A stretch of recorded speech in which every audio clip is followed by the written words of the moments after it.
All right. Welcome, everyone, to another episode of How I Met Your Mortgage. As always, I'm your host, Adam Smith, with Just the Tips Coaching. And we do have we're supposed to have a fairly cool guest with us today.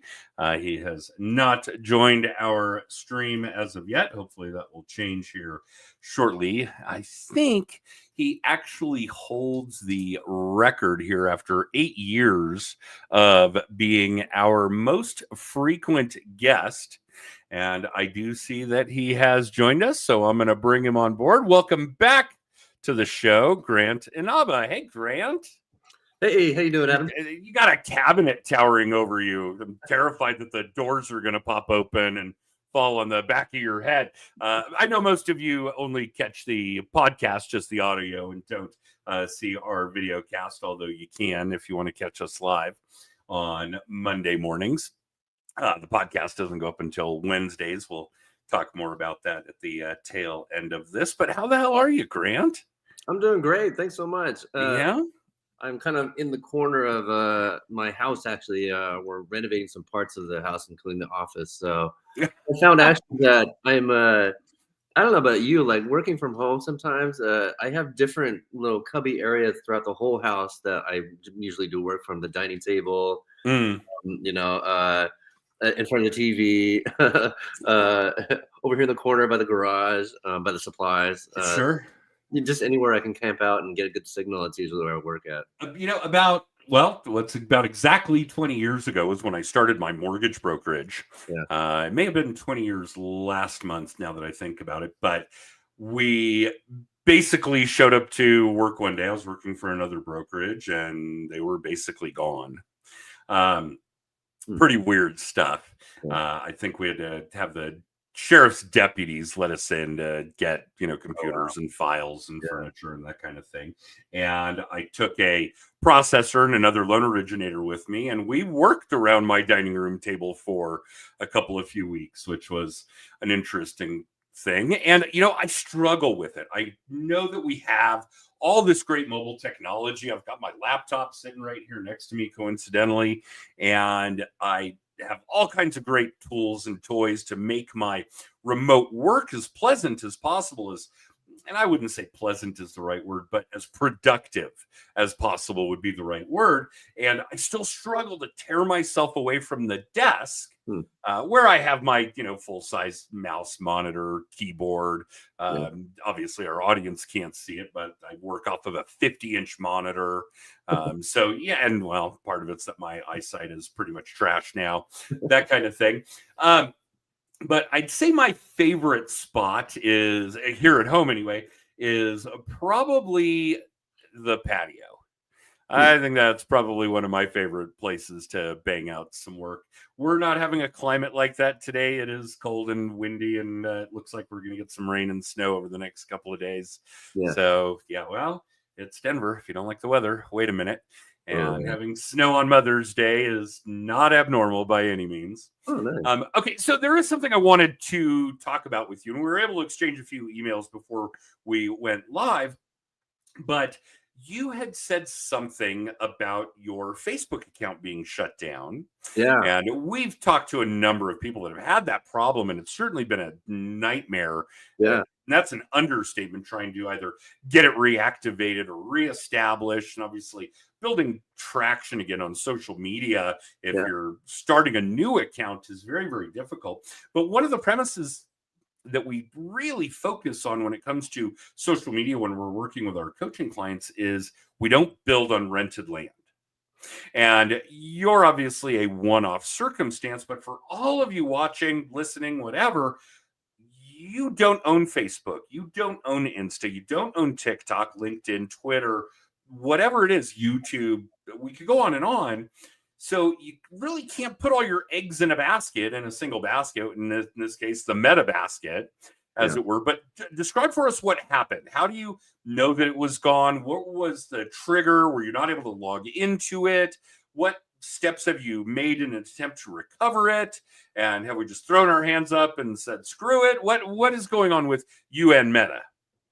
Yeah, it's kind of I really don't like thinking about it. I think maybe this is gonna be the first time I ever actually talked out loud about it outside of maybe my wife or something like that, who is also my IT consultant. But Oh, okay. what happened was, you get a lot of these emails where they're trying to spoof and make it look like the hacker is from Facebook, and Oh, sure. usually the only way that you can tell, aside from maybe a poorly written body of an email, is by the actual email address that originates from. If it says Gmail or some other kind of secondary account rather than Meta or Facebook.com, then I think that's the dead giveaway. And this email that came in, it said that I needed to reset my security password, and it looked very, very much like a Meta email body. And it had the colors, had the font, had the formatting, everything looked perfect. And I didn't check the email address, and it happened so quickly. I went in, clicked the button, changed my password. They stole the password, and then immediately I got a notification from Meta themselves that said, "It looks like you were trying to log into your account from a different computer in Carson, California, which is in Southern California. I'm up here in Northern California." I was trying to do something else at the very same time in my business suite account. And so I thought that that was the authorization for myself instead of for this hacker. The hacker went in, he basically stole my account from me immediately. And I think it was like a robot or some kind of a crawler. It wasn't an actual human being because it happened within, I'd say, 5 seconds. I didn't have account control anymore. And so that was concerning. And I said, okay, well, I've never had this happen before, but I'll just get my account back. And so I went through the process in order to appeal to Facebook directly to get my account back, and it has been so difficult from here. It's getting to a point where I don't know if I should actually make a new account or not. It's been about a month and a half or so. The problem is that if I make a new account, then there's basically a legacy of not only business, but also friends that I have accumulated and kind of, I don't know, archive and log and be able to use as communication with them too as well that I really don't want to have to rebuild. The business part, I have really been myself just, you know, building the heck out of building business on Facebook, and to rebuild that, that's over the course of maybe 15 years. To rebuild that would Right. be very, very difficult. It would take another 15 years to be able to rebuild it, honestly. Well, maybe. I do think that it would take a long time, but let's not sell you short. Now versus 15 years ago, you know how Facebook works. You could truncate that timeline, but it very well might be 5 years, which is an enormous period of time. And we'll have to get updates from you the next time you're on the show to see what actually did transpire. Did you were you able to recover the account? Did you actually start a new one? Those kinds of things. But I Yeah. think it's really important for everybody to understand. And guys, Grant is living proof of this.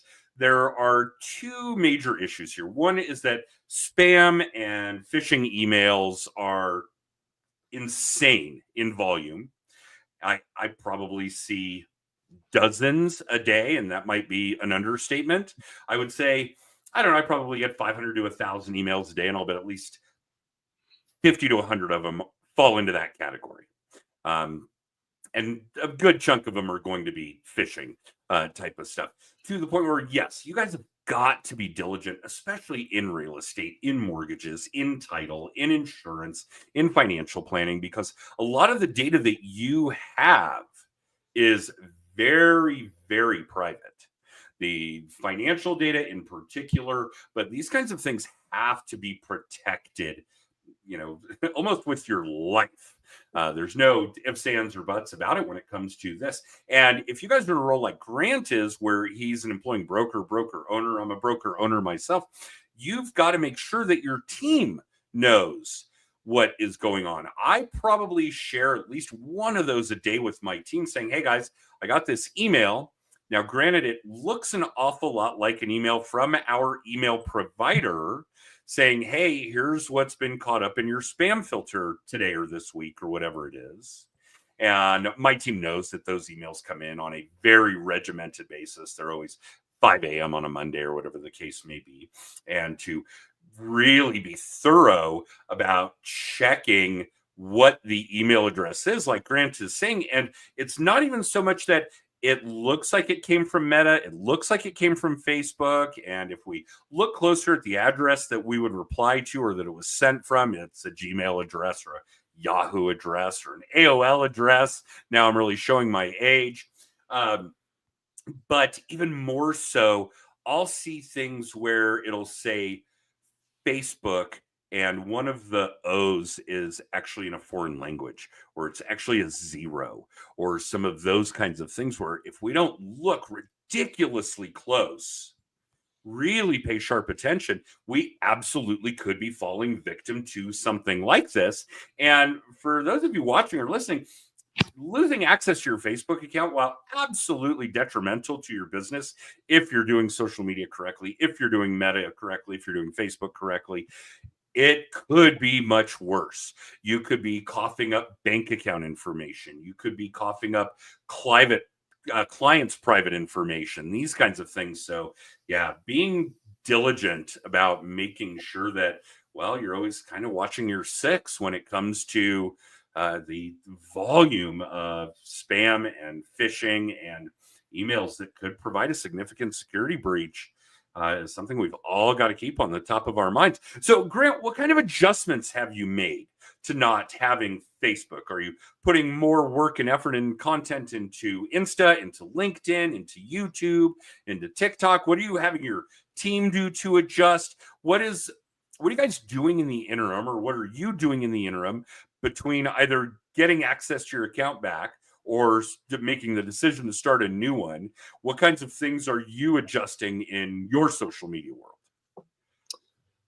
Well, I got to say, because of this whole thing happening with Facebook, I haven't really been excited to engage as much in social media, Sure. LinkedIn, Instagram, things like that. So I would say that, kind of passively, I've been kind of going more into, and also, you know what, I got to tell you, social media, I think it's great. It creates kind of a passive advertising, passive marketing, but does it actually create direct results for us? Not all the time. And the reason why I say No, of this course is not. It's basically a modern day drip campaign.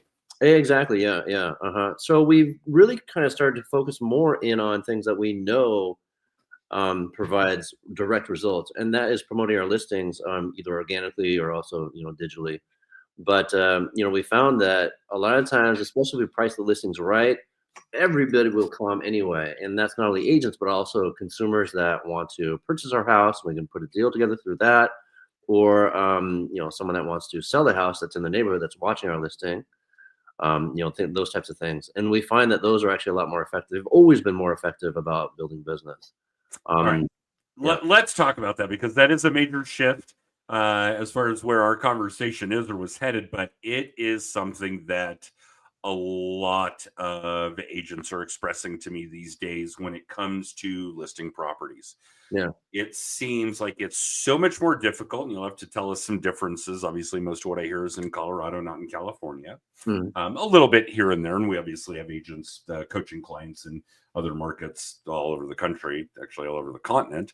But it seems like it's very, very difficult right now to nail down proper pricing, to make consumers understand what the homes will actually sell for, these kinds of things. And I think that there's a lot of difficulty for agents right now, certainly for listing agents. And we see that shift all the time. And a lot of agents are able to pivot. Okay, now's a good time to be working with buyers. Now's a good time to be working with sellers, these kinds of things. But it seems like it's about as difficult a market. Well, I digress. I've been doing this long enough to have seen previous enormous cycles, and omitting what went on in 07, 08. So just in the time period since then, although we're getting on 20 years, in that time frame, I don't think it's ever been this difficult to be a listing agent. Well, compared to previous years, of course. I mean, you would just put it on the market at a severely low price, and then all of a sudden you get tons of offers. Oh yeah, opposite end of the spectrum. Peak of the pandemic, shit was crazy. It was too easy before. It was too easy. I will agree with that. Sorry, guys. Oops, sorry. Do we need to answer that call? No, I'm okay. That's a joke. But yeah, I think it's very, very difficult to be a listing agent right now. Some of it because the consumer doesn't see what you guys see.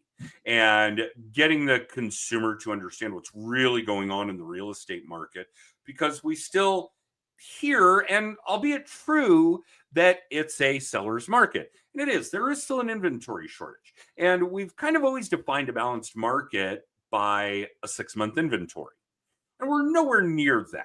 But people are in an absolute panic if their house is on the market for 60 days, 90 days. Yeah. And of course, I got news for you. If you're in that consumer base and you're listening or watching, you're overpriced. There are only two things you can control, folks, when you're selling a house: condition and price. You don't even control the location. You can't say, hey, let's pick up this house and move it to Beverly Hills. Doesn't work like that. Yeah. So those are the only two things you control. And I hear a lot of people say, well, my house isn't selling because it needs a new roof. Well, then deduct the cost of the roof out of the price of your house. Or file that insurance claim that you should have done 6 months ago and get the fucking thing replaced. Whatever it happens to be, really, if your house isn't selling, you're asking for too much money. And the catalyst for that is the listing agent helping the consumer, the seller, the client to understand what's really going on. On top of that, the market is weird. It's always weird, but it's about as weird as I've seen in a good while. Opposite end of the spectrum from, houses being on the market for 12 minutes and 20 offers coming in, and it's selling for 40,000 over asking with an inspection and an appraisal waiver, right?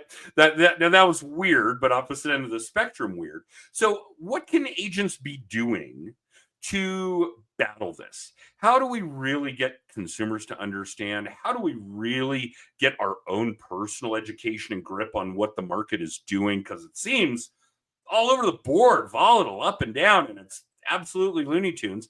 And I'm not even going to throw in the fact that you've got to combat what's going on in the mortgage-backed securities market, and that's been a roller coaster ride. So yeah, rates are up. Well, the demand is down. Okay, we should lower the price here. I mean, it's chaos. How are you managing it? What can other agents be doing to manage it better? My advice is to be extremely agile about pricing. There's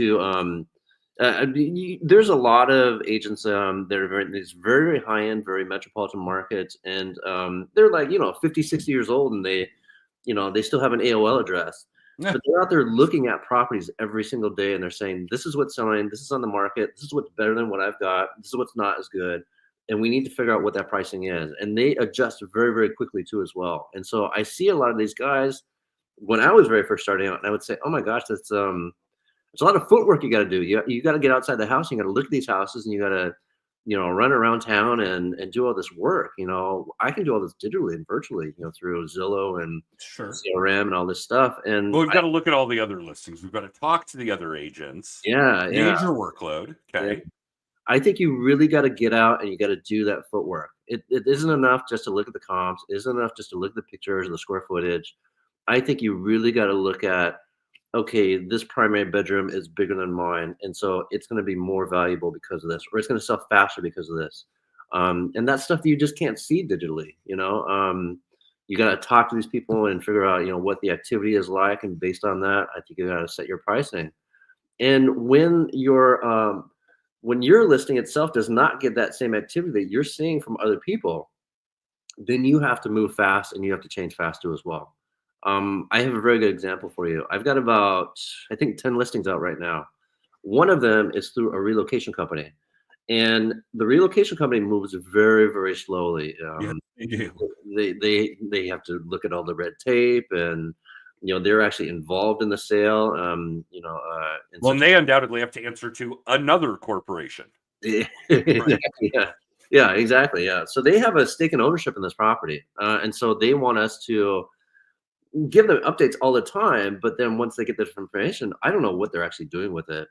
And when we ask for adjustments and say price changes, things like that, I had to do 2 price changes for this property that I thought was gonna sell, like, that immediately. It took about 30 days each in order to get the price changes approved, and during that time, we were just languishing. It's already shifted 6 times. Yeah. Exactly, yeah, yeah. So now we're actually at a number where I think that everybody's gonna be happy, and we actually had an appraisal report done too as well, so transparently we say, "Okay, this is the actual value, this is what we need to do, this is what we need to do in order to price, accordingly," and we're actually getting the activity we're looking for now. That's over the course of, like, 100 and I think 20 days-ish now or so, when it should have sold probably in less than a month. Wow. So there's there's at this moment nowhere there's no one more cognizant about just getting the thing sold and getting it sold at the right price, hustling to do every single thing you can in order to get this property moved. I went to an open house last Sunday, competing house. It was on the market for only 2 days prior to Sunday. Walking the open house, the listing agent was actually there. Wow, that's rare. Yeah, exactly, yeah. I talked to him, he had no idea about what he was walking himself into, and I didn't I it's not my job to tell him really, but I just took all that information, and I was like, "Okay, thank you very much," and went back to my own lab and, tried to figure out some way that I could take his information and make it more useful to the selling of my house. Okay. And here's another one, just I guess out of my own curiosity, although I do think that the answer would help satisfy some of what the agents are dealing with. I am still hearing tale, not as often. I think we have kind of learned, the consumer base, I should say, has kind of learned that the residential real estate market is a little bizarre for sellers right now. But I am still hearing where potential sellers are talking to listing agents, potential listing agents, asking what they should list their house for, how much they could get for it, without letting the agent come look at the house. So we have no idea about condition. We really don't even have a good grip on what it looks like visually. Again, we can look at photos, we can look at old photos, we can go check out whatever Zillow had the last time the house was listed. But it just seems so mind-boggling to me that as a consumer, as a potential home seller, that I would call an agent and say, "Hey, I want to sell my home. How much can I list it for? What should I sell it for? How much would you put it on the market for?" Without having the agent look at the damn property. I mean, That's, uh it's not even possible today, I would imagine. I mean, I think it's more possible than it ever was, and that's the illusion is that this can be done. Is if it's going to be done though, are you going to get the most amount of money possible? Can you be more guaranteed that you're getting the most money possible? I don't think so. No, and I think those same types of sellers are going to be the ones that are also going to be dictating to us, what they want the property sold for, how much they want. It's usually probably unrealistic.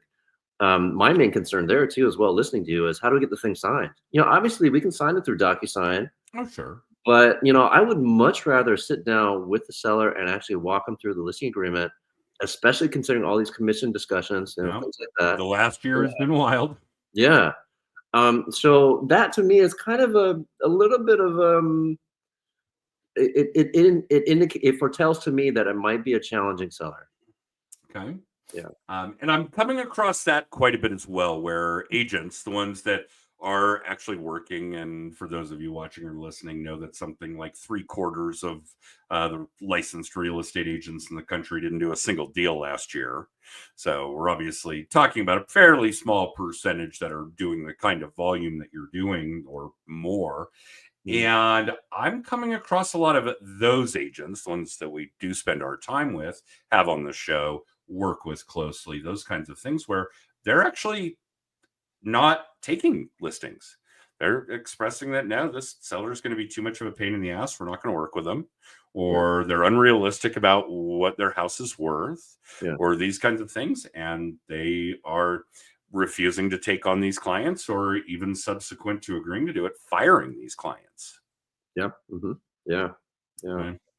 So that is happening more and more. Well, good, because the 75% that didn't do any deals last year can pick up the pain in the ass clients. And truth be told, every now and then I will talk to a client that I really don't want to work with and say, "Hey, I don't think we're really a good fit. I'm going to refer you to so and so. which happens to be somebody I hate anyway. So no problem there. It's really rare, but every now and then we do have to terminate a relationship with a client because of those sorts of things. And I think it's going to become more prevalent for listing agents with sellers that are unrealistic, that just cannot manage their expectations. And I think that problem gets worse before it gets better. You're talking about to the whole collective group of sellers out there in the country or in the Yeah. market, or Yeah. yeah, I think they all have to learn at some point, you know, Oh, and sure. But we're slow to adjust. but that also, you know, I think selling a house is kind of an insular activity. You know, you do it once in your lifetime, maybe twice, maybe three times at the most or so. And every time you do it, it's also different too, as well. There's not a lot of people that you can talk to directly at that very given moment that's going to, I think, give you solid advice. You can interview like maybe five different realtors. They're going to tell you five different things. Yeah. You can go onto Reddit and read the forums, and they're going to tell you, you know, probably a lot of different things too as well. It's really hard to get the real information and know who to trust and how that process actually works. And that's our job as a listing agent to really speak to them and say, look, I really know this market. I really know what I'm doing. And I really know that I'm doing it a whole lot better and more effectively than everyone else. Here's why and here's how. I mean, you really, the listing appointment more than ever, I think you could really have to sell people and educate people, get them to understand what the real process is like now. It's not just put it on the market and wait 2 weeks and set an offer date, and you know you get 10 offers coming in. And you just pick the best one. That's not what happens at all anymore. Well, it'll be different a year from now, too. Yeah, you have to really trudge through the mud in order to get people into the open house and get those offers to come in. You have to drag those offers in now, and It is different, no question. yeah, yeah. So yeah, so we built out a lot of strategies. You know, outside of when you're saying what else do we do outside of social media, we built a lot of strategies in order to, you know, find those buyers and bring them into the house, and refine them in ways that we, you know, thought conceptually we'd like to do before, but now we've really, really built out a better process to Yeah, actually. you had talked about that the last time you were on your show, that you were conceptualizing a few ideas, processes to make that work. And of course, I don't know that a lot of our audience is going to remember you being on the last however many dozen episodes of our show that you've done. But I do think it's important for everybody watching and listening to understand that you had a very specific role prior to being in real estate that required a fuck ton of organization, Yeah, attention to detail, yeah, these kinds of things. And just for those of you, Grant studied and began his career as a librarian, which is no easy task for those of you that know what that looks like in the modern day, because I probably haven't, really invested time in the library since I was a student. So yeah, it's been a minute, but that's kind of what's going on these days. We have to be so detail oriented, so organized. And even more importantly, we need to understand that those details can shift immediately and dramatically. yeah, And we have to constantly have eyes and ears open as to what is going on. Otherwise, you can't inform and educate these people as to what's going on, yeah, which is why you could talk to five different agents about selling the same property today and hear five different things. yeah, yeah, That's really a big deal.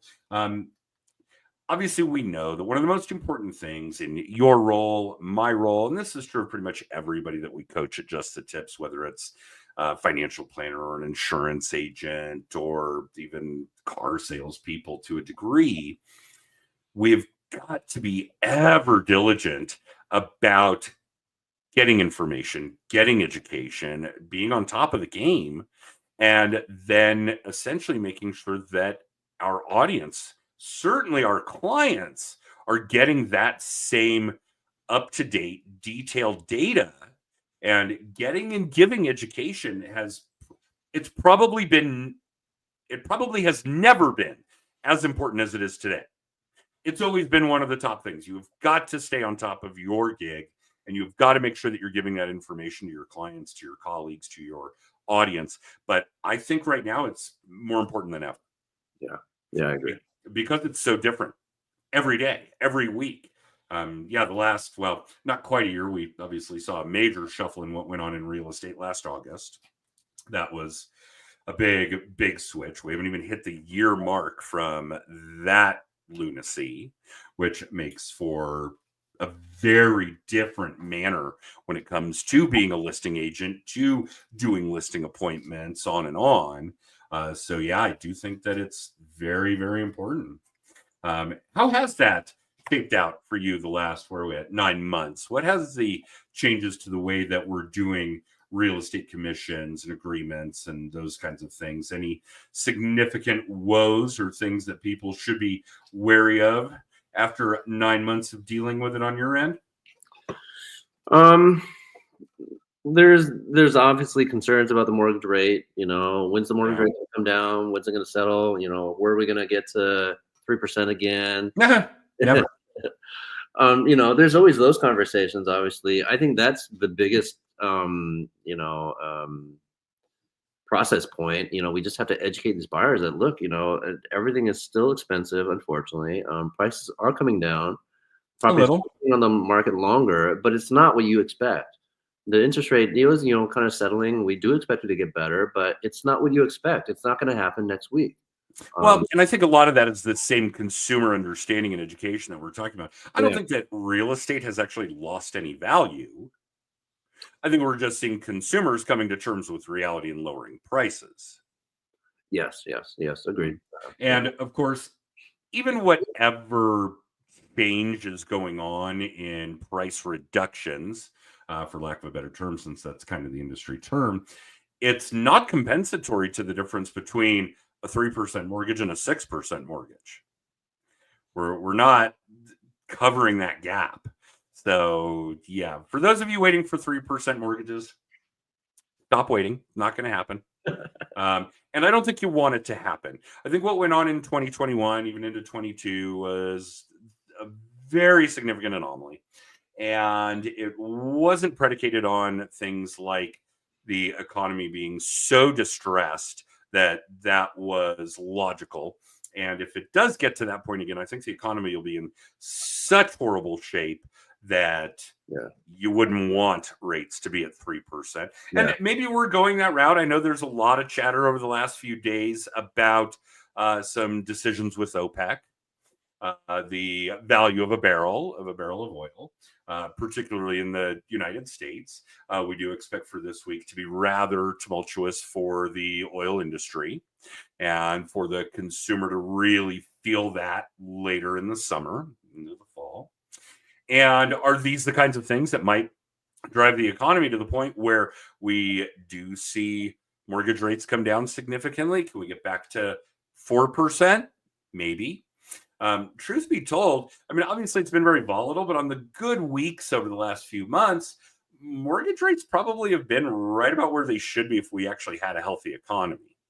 Okay. The increase in real estate values year over year, now negligible in comparison to the 20-25% per year we saw over the course of the pandemic. That's probably about where we should be if we had a healthy economy. So I think really we're kind of seeing some amount of stabilization, probably not enough to convince me that we have or will ever have a healthy economy. Right? Sometimes it's just it's a paper tiger. It looks fierce, but you can punch a hole right through it. But I do think that when it comes to real estate, when it comes to mortgages, things are probably about where they should be. There are some anomalies to that, especially where you are and where I am, like homeowners insurance.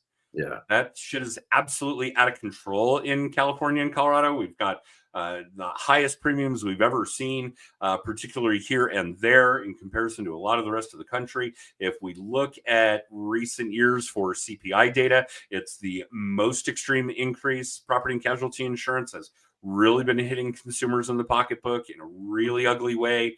I mean, I think I'm at a point where the mortgage on my primary residence is about half of my total payment because of the taxes and insurance. Yeah. I think my property taxes and my homeowner's insurance have just now about equaled what my mortgage payment is. So it's insane. And yes, Grant, I know we're way over our time here, but I cannot get enough of chatting with you about this stuff. Yeah, there's so much more to talk about. I mean, let alone the last 5 months, the last few weeks has been pretty insane to me, honestly, with the whole tariffs and stock market equity. I mean, everyone's just losing their ability to afford the down payment, and that's really causing a lot of changes in our market immediately right now. Do you see it improving? No, no, I don't. You know, they say the stock market's come back, and you can see some metrics, but I think the shock of it all has really, stayed in people's minds, and I think they're really scared by it. Yeah, well, and I think if we asked if we polled the general consumer about housing and mortgages, I think a lot of them would be rather distraught with what's gone on recently economically Yeah, and how the impact is going to be on buying and selling homes. yeah, It's going to be an interesting year, no question, but they all are. No doubt about it. I have a lot of people ask me all the time, hey, it's really a tough time to get into real estate. Huh? And I'm like, well, it's always tough. It's just what kind of tough? And this is a new kind of tough. yeah, But for those of you that are in that percentage of the population and the real estate population where this is your career and you are doing good work and you are representing your clients well, you're educating them well, you're staying abreast of what's going on in your industry, keep going. yeah, You're doing what you need to be doing. You're gonna kill it if you're not already killing it. yeah, So yeah, keep on keeping on, as it were. Shine on, you crazy diamonds. yeah. That's Of a course, what definitely, I'll put out there. Well, thank you, Grant. I know carving out this kind of time on a Monday, especially on what was relatively short notice since I couldn't find you on Facebook and get you the data for the show today. So, yeah, I do appreciate it. We'll be a little more preemptive about this, getting you booked for the next show, which will be in 2026. Woo! Oh man, I know, and it'll be exciting to see what kind of changes have occurred between now and then. exactly. I love having some of these repeat guests because we get a real grip on what has shifted for them over whatever that 6, 9, 12 month time frame looks like. So it's Yeah, actually a lot of fun for me to have you back on the show. And before I forget, Gabe Davidson, thank you so much for pointing out that, yeah, looking at senders' domains is going to be crucial to making sure that you are protecting yourself in an electronic fashion. That's a big, big deal. Grant said it, and Gabe is backing that up. And yes, please, all of you, make sure you're doing that when you're not sure about an email or message or an IM, a DM, whatever the case may be. That stuff's definitely very, very valuable. And for those of you watching or listening live or in syndication, thank you for tuning in. We do appreciate it. And you can catch live episodes of How I Met Your Mortgage Mondays at 9:30 Pacific, 12:30 Eastern on Facebook, LinkedIn, and YouTube.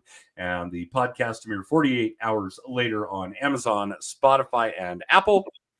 And for all things Just the Tips, go check out justthetipscoaching.com. You can find previous episodes of How I Met Your Mortgage. You can find our video blog, The Weekly Little Tip. You can find out information about our annual conference, the Mile High Mastermind. This will be the 9th year of that this fall, always the last weekend in September. And yeah, that's about all I can remember. And hopefully Jen won't kill me for forgetting something. She'll probably watch our conversation here subsequent and then critique me. Other than that, Grant, thank you for doing this again. I'll put it in the calendar to get you signed up for another episode. And don't go too far. I do want to chat with you. I'm going to run our extra. And guys, we'll be back next week with another episode of How I Met Your Mortgage. Thanks for watching, listening, and we'll see you next time.